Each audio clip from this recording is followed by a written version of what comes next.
안녕하세요. 오늘은 ETF에 대한 이야기를 한번 해보려고 합니다. 제가 지난 영상들에서 그 자산 배분이라든지 보수적인 투자자를 위한 투자 방법 이런 거 얘기할 때 ETF에 대한 얘기를 좀 많이 했었는데요. ETF에 대해서 잘 모르시는 분들도 있는 것 같아서 ETF의 구체적인 부분과 ETF의 종류, ETF 투자 수익의 핵심 뭐 이런 것까지 한번 전반적으로 이야기를 해보겠습니다. 너무 뻔한 이야기는 아주 짧게 다루고 구체적인 부분을 위주로 이야기해 보겠습니다. 간단하게 하자면 한도 끝도 없이 간단한 게 이 ETF라고 할 수 있겠지만 구체적인 자산 배분 전략도 지금 ETF로 구현이 가능하기 때문에 이게 깊게 알자면 또 내용이 굉장히 많아지는 게 ETF라고 할 수 있습니다. 제가 이야기하고 싶은 부분이 좀 많기 때문에 영상이 길어질 것 같아서 이번 ETF에 대한 얘기는 1, 2부로 나눠서 한번 해보려고 하고요. 1부에서는 먼저 제가 생각하는 ETF 투자의 의미에 대해서 이야기할 거고요. ETF 투자 시 꼭 알아야 할 점, 투자 수익에서 중요한 부분, 뭐 이런 것에 대해서 실제 인터넷 화면을 보면서 설명을 드리도록 하겠습니다. 그리고 제가 생각하는 ETF 투자의 장단점에 대해서도 말미에 말씀을 드려볼게요.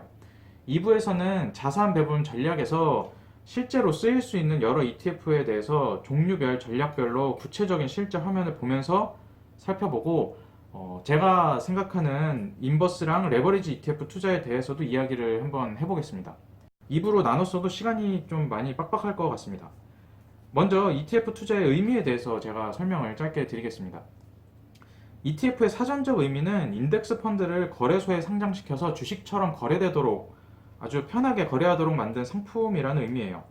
의미 그대로 이게 인덱스 펀드이기 때문에 시장의 흐름을 추종하게 되어 있습니다. 뭐 전략이라든지 ETF가 갖고 있는 전략이라든지 아니면은 요 스타일에 따라서 다르기는 하지만 큰 틀에서는 시장 지수를 좀 따라간다고 할 수가 있거든요. 이 시장 지수를 따라간다는 게 여러 투자자들에게 굉장히 어떻게 보면 큰 의미가 될 수 있습니다. 그냥 그 ETF는 시장을 따라갑니다라고 하는 굉장히 단편적인 의미 이상의 의미를 갖고 있어요. 예를 들어서 어떤 분은 기질적으로 변동성을 못 견디는 분도 있을 수 있고요. 어떤 분은 시간이 없거나 지식이 부족해서 개별 주식 투자에 필요한 깊은 이해가 모자랄 수도 있습니다. 이런 분들은 개별 주식으로 접근할 경우에는 시장 참여를 하는 것 자체가 굉장히 좀 힘든 일이거든요. 근데 시장을 추종하는 상품에 단순히 투자하게 되면 시장 상승기에도 소외가 되지 않을 뿐더러 시장이라는 대세에 속하게 되니까 투자도 좀 쉬워지고 멘탈적으로도 덜 흔들리게 됩니다. 변동성에 덜 흔들리게 돼요. 그리고 조금 더 노력해서 현금 쪽 ETF랑 조금만 잘 섞게 되면 이게 큰 노력이 필요하진 않거든요. 이게 잘 섞게 되면 제가 지난 영상에서도 이야기 몇 번 드린 그 그레이엄이 말한 보수적인 투자자를 위한 영구적인 전략, 이런 전략들을 실제로 구현할 수가 있거든요. 그러면 시장의 영향에서 벗어나 안정적이고 영구적인 투자도 가능하도록 합니다. 그렇기 때문에 이 ETF가 가지는 의미는 굉장히 커요. 제가 생각하는 ETF의 진짜 의미는 일반 대중이 시장에 참여해서 성공적인 투자 전략을 실제로 구현을 하고 이거를 유지를 하고 이거를 통해서 실제 돈을 벌 수 있게 해주는 수단이 된다는 것이 진짜 의미라고 생각을 합니다. 이거는 단순한 의미가 아니에요. 개별 주식에서 실제로 수익을 얻는 사람은 그렇게 많지 않거든요, 통계적으로. 바꿔서 얘기를 하면 개별 주식 투자를 하면 대부분이 손실을 보고 그 중에 상당수는 이 당치도 않는 투자를 감행해서 금전적이든 멘탈적이든 굉장히 큰 데미지를 입고 시장에서 아웃돼 버립니다. 근데 ETF 투자를 하면 나아가서 조금만 더 공부해서 자산 배분을 하게 되면 이게 절대 퇴출되지 않고 장기적으로 성과가 굉장히 누적되게 됩니다. 제가 뒤에서 성과 얘기를 할 텐데요. 개인적으로 생각할 때 개별 주식에 투자해서 장기적인 성과를 쌓으려고 한다면 지식적으로나 멘탈적으로나 감정적으로나 정말 많은 노력이 필요하거든요. 이게 허들이 좀 높다고 할 수가 있습니다.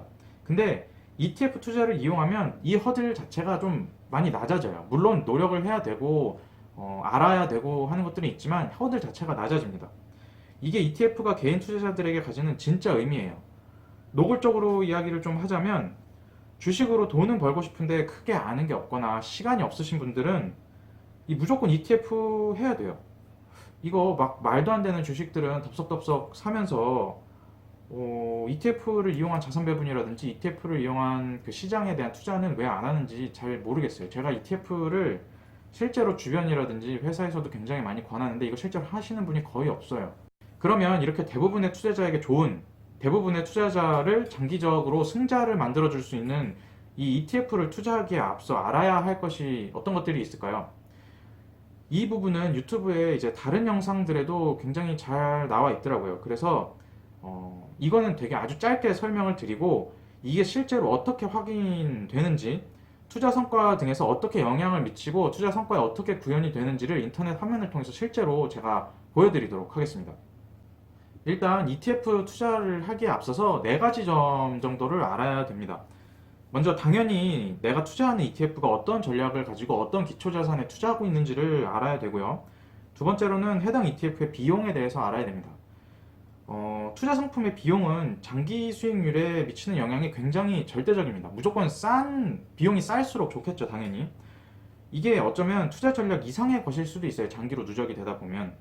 싸야지 무조건 유리합니다. 이거는 이미 여러 번 설명드렸으니까 다시 말씀드리지는 않겠습니다. 세 번째로는 거래량 체크를 하셔야 되는데요. 이 거래량 부분에 대해서는 뒤에 조금 화면을 보면서 다시 얘기를 드리겠습니다.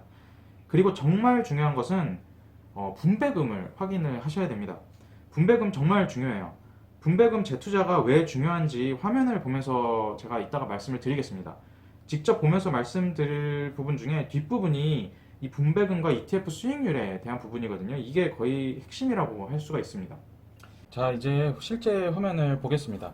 제가 앞에 이야기한 네 가지 요소들을 합쳐서 투자 성과 등과 함께 통합적으로 보여드리겠습니다.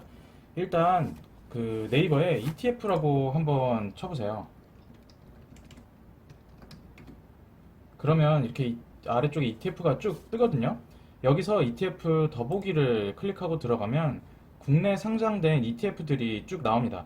뭐 인덱스를 보면 쭉 있죠. 뭐 여러 가지 대충 구분 지어놨는데 이 구분과 구체적 종류에 대해서는 2부에 이야기를 드리고요. 일단 코덱스 200 요거를 클릭해 봅니다. 그러면 이 ETF에 대한 얘기가 나오는데 여기 ETF 분석 여기로 들어가면 자 들어가게 되면 일단 표면적으로 우리한테 필요한 정보는 여기 다 나오게 됩니다. 아래쪽에 상품 개요랑 상품 설명 보면 전부 알 수 있습니다. 기초자산이 뭔지 여기 나오죠. 여기 보면 코스피 200의 변동률과 유사하도록 뭐 운영하는 것을 목표로 한다고 합니다. 코스피 200에 투자한다고 생각하면 됩니다. 그리고 비용 여기서는 총보수라고 나오는데요. 총보수가 0.15%라고 나옵니다. 굉장히 저렴한 수준이죠. 시장에 2% 넘는 보수 받아가면서 시장 수익률도 안 나오는 펀드들 수두룩하거든요. 그러면 이제 이 비용과 합산되면서 격차가 더 벌어지게 되겠죠. 그리고 여기에는 자산운용사도 나옵니다. 사실 이런 코스피 200을 추종하는 ETF의 경우에는 자산운용사는 크게 의미가 없습니다. 그냥 ETF 브랜드명이라고 생각하시면 돼요. 이 코덱스는 뭐 삼성 자산운용, 타이거는 미래에셋 뭐 이런 식입니다. 중요하진 않고요. 그리고 여기 밑에 보면 거래량이 나옵니다. 1개월 평균에 뭐 거래량이 쭉 나오는데 이건 천주 단위고요. 거래량이 많으면 당연히 사고 파는 데 편합니다. 같은 값이면 거래량 많은 게 당연히 유리하죠. 근데 ETF 중에 코덱스 200 같은 거 말고 특정 전략을 구현한 ETF 같은 경우에는 사람들한테 인지도가 많이 없어서 거래량이 부족한 ETF들도 있어요. 이제 2부에서 설명드릴 그런 ETF들이 좀 거래량이 떨어지는 ETF들이 있긴 한데요. 이게 사고 팔기가 조금 불편하긴 한데 불가능하진 않습니다. 왜냐면 여기 보시면 유동성 공급자 LP라고 나오고 엄청나게 많은 증권사들이 쭉 나와요. 이게 뭐냐면 얘네들이 그 매도 호가와 매수 호가를 형성해주는 애들이거든요. 호가가 매수 매도가 딱 붙어 있지 않아서 거래가 없으면, 그러니까 아까 그 코덱스 200처럼 여기 거래 대금이랑 거래량이 충분하지 않고 하루에 막 100주 뭐 이렇게 거래되는 애들은 거래량, 그러니까 시장에서 거래되는 거래량만 가지고는 좀 호가가 형성되기가 어렵기 때문에 이 유동성 공급자들이 호가를 일부러 형성을 해줍니다. 근데 호가가 딱 붙어 있지 않기 때문에 0.4% 정도 갭이 벌어져 있어요. 사자, 팔자 사이에. 그래서 내가 당장 시가로 사거나 팔 때는 좀 손해를 보고 팔거나 사야 됩니다. 그 정도 갭을 주고 대량 거래가 가능하도록 물량과 호가를 만들어주는 애들이 이 유동성 공급자라고 할 수 있고요. 그리고 여기 아래쪽 보면 이 ETF의 구성 종목들이 쭉 나옵니다. 여기 보시면 구성 종목이 나오죠. 자, 여기까지가 굉장히 표면적인 이야기였고요. 이제 좀 더 깊게 분배금과 관련지어서 ETF 수익률을 한번 보겠습니다.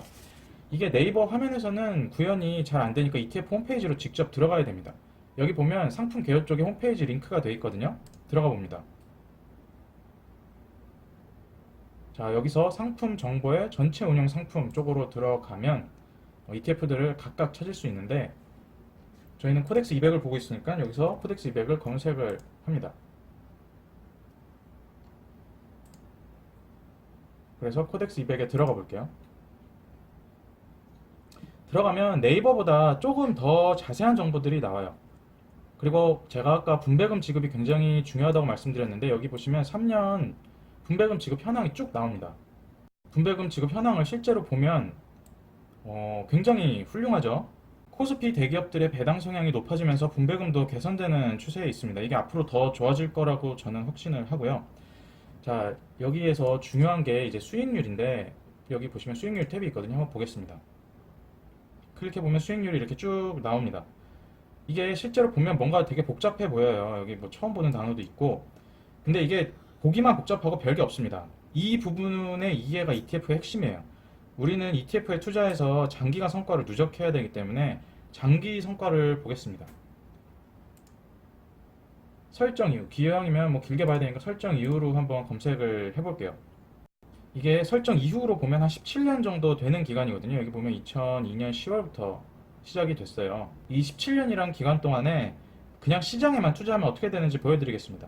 자, 여기 기초 지수, 여기 보면 인덱스의 기초 지수랑 시장 가격 여기 써 있죠. 기초 지수 시장 가격. 이것만 보면 여기 아래쪽 회색입니다. 여기 보면 기초 지수 시장 가격이 설정 이후에 이렇게 한 대충 2.6배, 2.7배 정도 늘어났어요.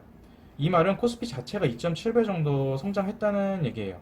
17년 동안 2.7배면 연봉률이 6.5% 정도 됩니다. 뭐 그냥 그럭저럭 나쁘지 않은 투자 수익이죠.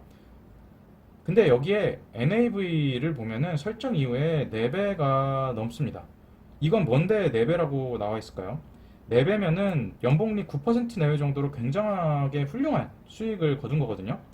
원래 이 NAV라는 거는 기초자산을 합친 가치를 뜻하는데, 여기서는 분배금 재투자를 가정한 세전 수익률 기준입니다. 이 2.7배랑 4배는 아주 느낌이 다르거든요. 17년간 연 9%면 최상위급 투자자라고 할 수 있습니다. 연평균 9%니까. 여기서 이러한 성과의 차이를 발생시키는 게 딱 하나밖에 없어요. 뭐냐면 분배금의 재투자입니다. 분배금의 재투자. 제가 오늘 말씀드린 ETF 투자의 핵심적 메시지가 이 ETF 분배금의 재투자예요. 제가 ETF 영상을 찍는 이유가 ETF에 투자해서 실제 돈을 버시라고 찍는 거라서, 앞에 말씀드린 거는 일반적인 정보에 불과했고, 이 분배금 재투자를 눈으로 보여드리고 싶었어요. 이게 시간이 갈수록 분배금이 가지는 그 효과가 엄청나죠, 지금. 이런 코덱스 200 같이 시장을 거의 그대로 추종하는 ETF의 수익은 상당 부분이 이 분배금에서 뽑혀 나옵니다. 17년만 누적이 돼도 벌써 엄청나게 벌어집니다. 연평균 수익률이. 분배금 재투자가 이 정도의 차이를 불러오고요.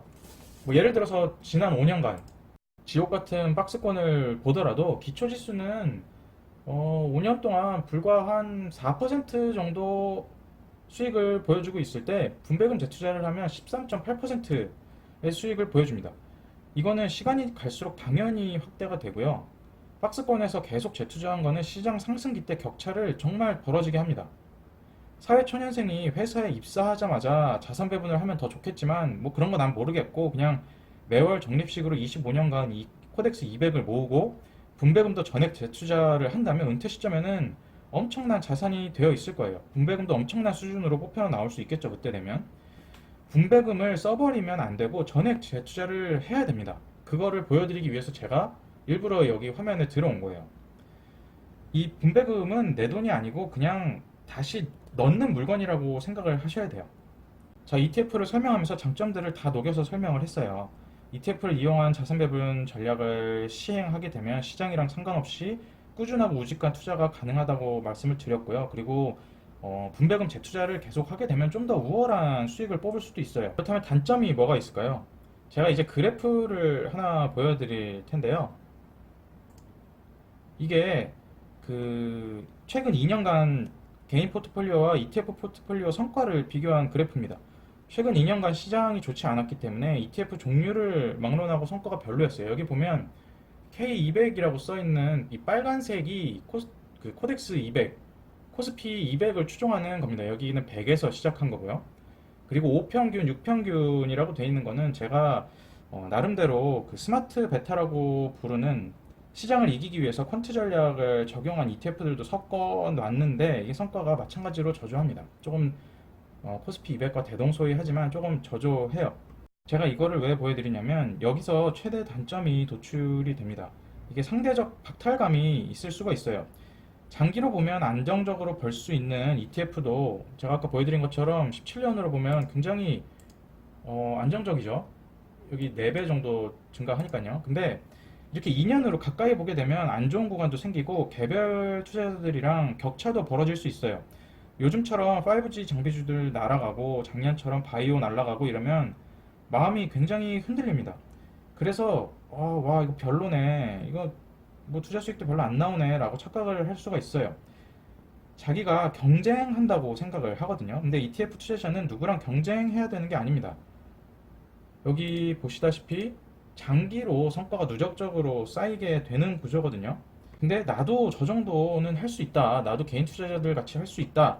라고 하면서 전형적인 자기 과신과 후견 지명이 결합돼서 큰 준비 없이 투자를 ETF 투자 포지션을 순식간에 정리하고 개별 주식 투자로 뛰어들게 되면 좀 안 좋은 결과가 나올 수도 있습니다. 단기적으로 이 상대적 박탈감에 대한 사전적 인식을 명확히 하고 시작을 하셔야 돼요. 이것만 극복을 하면 장기적이고 편안한 ETF 투자 여정을 할 수가 있습니다.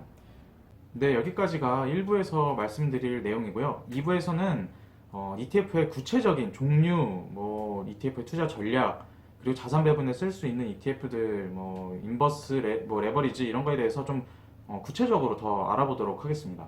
오늘 영상 시청해 주셔서 감사합니다.